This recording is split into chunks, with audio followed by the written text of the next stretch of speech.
2012லேருந்து நான் நகைக்கடை நடத்தி வரேன்.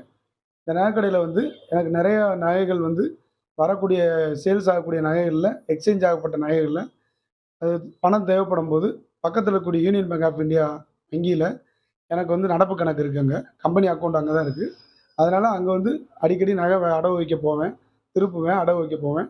அந்த மாரி ஒரு சூழ்நிலையில நான் வந்து எனக்கு ஒரு நபருக்கு வந்து ரூ. 20,00,000க்கு மேல நான் ஜுவல் வைக்கக்கூடாதுன்னு சொன்னதுனால, என்னுடைய ரெகுலர் கஸ்டமர் பேர்ல, நம்பகமான கஸ்டமர் பேர்ல நான் ஜுவல் வச்சிருக்கேங்க. அப்ப நான் ஒவ்வொரு நகையும் வந்து நான் கொண்டு போய் குடுக்கும்போது, முறையா பரிசோதனை பண்ணி, செக் பண்ணி, அதுக்கு சர்டிஃபிகேட் கார்டு போட்டு, ப்ராப்பரா நகைய எழுதி தான் எனக்கு குடுத்துருக்காங்க. குடுத்து 60 டூ 65% லோன் தான் எனக்கு குடுத்துருக்காங்க. ரூவா தான் லோன் குடுத்துருக்காங்க. இது வந்து என்ன என்ன செய்யப்படுதுன்னா 3 மாச ஸ்கீம்ல குடுத்தாங்க. 3 மாசத்துக்கு ஒருக்கா நகைய திருப்பி, திருப்பி நான் வந்து வட்டி கட்டி ரெனியூல் பண்ணி வச்சிருக்கிறேன். தேவைப்படும்போது நகைக்கு வந்து வட்டியும் முதலும் கட்டி திருப்பி கஸ்டமர்ட்ட டெலிவரி குடுத்துருவேன். இதுல என்ன அப்படின்னு கேட்டீங்கன்னா, திடீர்னு வந்து 5 முறை திருப்பி வைக்கப்பட்ட நகை, 16 மாசத்துக்கு முன்னாடி வைக்கப்பட்ட நகைகள் வந்து திருப்பி, திருப்பி வைக்கும்போது, திடீர்னு 16ஆம் மாசம் வந்து இந்த நகையில வந்து உங்க நகையில வந்து ரஞ்சித்ன்ற ஒரு பேங்க் மேனேஜர் எனக்கு ஃபோன் பண்ணாங்க. அப்ப என்ன சார்ன்னு கேட்டு பேங்க் போம்போது, உங்க நகையில வந்து மச்சம் கம்மியா இருக்கு. அது வந்து போலி நகையா இருக்கு அப்படின்னு சொல்லி சொன்னாங்க. நான் ரொம்ப அதிர்ச்சி அடைஞ்சு போயி, "என்ன சார் இப்படி சொல்றீங்க? போலி நகைன்றதுக்கு என்ன ஆதாரம் வச்சிருக்கீங்க? எனக்கு டெஸ்டிங் ரிப்போர்ட் குடுங்க. இல்ல என்னுடைய நகைய கண்ல காட்டுங்க." அப்படின்னு சொல்லி நான் கேட்டேன் நானு. என்னோட நகைய கண்ல காட்டல அவங்க. நகைய கண்ல காட்டலன்னு சொன்னேன். அப்ப நான் என்ன இப்ப ஃபைனலா நீங்க என்ன சார் சொல்ல வர்றீங்க? அப்படின்னு சொல்லி நான் கேட்டேன். அப்ப அவரு உடனே என்ன சொன்னாரு, "சரி சார் நீங்க வந்து ஒண்ணும் இல்ல. நீங்க வந்து இத்தன வருஷம் நீங்க வந்து என்னைய வச்சு நீங்க பேங்க் அவார்டு கிட்டத்தட்ட 5 தடவ அவார்டு வாங்கியிருக்கீங்க. இருந்தாலும் வந்து என்னைய வந்து நீங்க இன்னைக்கு அதாவது உங்களோட தேவைக்கு என்னைய பயன்படுத்திட்டு, ஜோல் லோனுக்கு பயன்படுத்திட்டு, இந்த மாரி வந்து நீங்க இப்ப நகை வந்து இப்படி சொல்றீங்க நீங்க. முறையா செக் பண்ணி வைக்கப்பட்ட நகை. 5 தடவ வந்து அப்ரைசர் செக் பண்ணியிருக்காங்க. ஆடிட்டர் செக் பண்ணியிருக்காங்க. அப்ப நீங்க வந்து அந்த முத்துமணின்றவரும் நானும் உடந்தையா இருந்து தான் இத பண்ணோம்னு சொல்றீங்க. ஆனா முத்துமணி இல்லாமலே முத்துமணிக்கு அப்புறமா வந்து 3 மாசத்துக்கு ஒருக்கா ஒவ்வொரு ஆடிட்டர் பிளஸ் வந்து அப்ரைசர் வெளியிலருந்து வந்து செக் பண்ணியிருக்காங்க. அப்பயெல்லாம் என்னுடைய நகை வந்து 916 நகை தான் அவங்க குடுத்துட்டு போயிருக்காங்க. 2023 விஜிலன்ஸ் உங்க பேங்க் விஜிலன்ஸ் வந்து பார்க்கும்போதும், என்னோட நகை சரியான நகை தான் சொல்லிட்டு போயிருக்காங்க.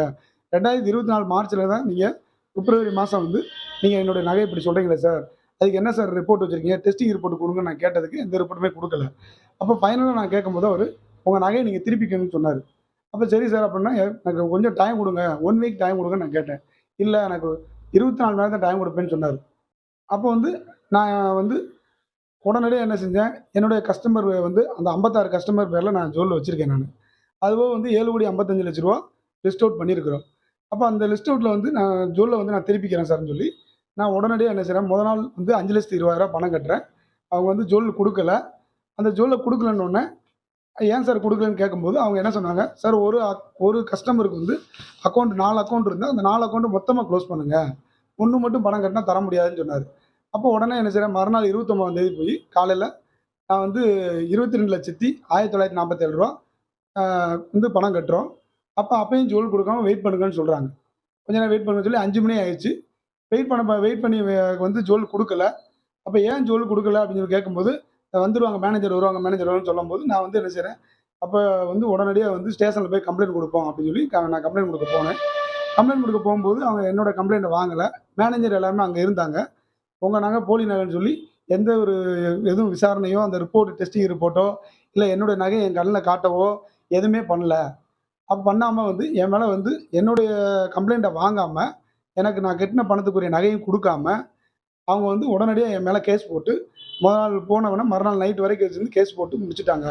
என் பேர் முத்துமணி. நான் வந்து யூனியன் பேங்க்ல அப்ரைசரா இருக்கேன். நகை அடமானம் வைக்கிறதுக்கு கஸ்டமர் வருவாங்க. நான் வந்து நகைய வாங்கி செக் பண்ணிட்டு, மேனேஜர்ட்டயும், அசிஸ்டன்ட் மேனேஜர்ட்டயும் வந்து காமிப்பேன். அதுக்கப்புறம் வந்து அவங்க ரூபா வந்து குடுப்பாங்க. அதுக்கப்புறம் வந்து இதே மாரி பண்ணும்போது, மார்ச் மாதம் வந்து நகை வந்து செக் பண்ண ஆடிட்டிங் வந்தாங்க. அந்நேரத்துல வந்து கிட்டத்தட்ட ஒரு ரூ. 7,50,00,000 பக்கத்துல வந்து போலியான நகை அப்படின்னு சொல்லி என் மேலேயும் ஒரு நகைக்கடைக்காரங்க கஸ்டமர் மேலேயும் வழக்கு போட்டாங்க. ஆனால் வந்து அந்த நகையை வந்து 3 மாதத்துக்கு ஒரு தடவை வந்து கோல்டை வந்து செக் பண்ணுறதுக்கு ஆடிட்டிங் வருவாங்க. அதே மாதிரி கடந்த நான் வந்ததுலேருந்து எல்லா கோல்டையும் 3 மாதத்துக்கு ஒரு தடவை செக் பண்ணுவாங்க. இது வந்து நடைமுறை. இப்படி பண்ணிகிட்டு இருக்கும்போது இந்த மார்ச் மாதம் வந்து ஆடிட்டிங்கில் வந்து வச்ச நகையை தான் திரும்ப செக் பண்ணியிருக்காங்க. திரும்பி செக் பண்ணும்போது இது வந்து போலியான நகைன்னு சொல்லி என் மேலேயும் அந்த கஸ்டமர் நகைக்கடைக்காரங்க மேலேயும் வழக்கு தொடர்ந்தாங்க. வழக்கு தொடர்ந்து வந்து இப்போ வந்து நான் ஜாமீனில் வெளியே வந்திருக்கேன். இந்த இந்த நகையை வந்து மேனேஜரும் செக் பண்ணியிருக்காங்க. அப்போ வந்து எல்லாம் ஒரிஜினலாக தான் சொன்னாங்க. வந்து ஆடிட்டிங் வந்து பார்த்தவங்களும் ஒரிஜினல் தான்னு சொல்லி சர்டிஃபிகேட்லாம் கொடுத்துட்டு போயிட்டாங்க. இப்போ வந்து இது வந்து போலியான நகை அப்படின்னு சொல்லி எனக்கும் அவங்களுக்கும் தொடர்புன்னு சொல்லிட்டாங்க. இதை வந்து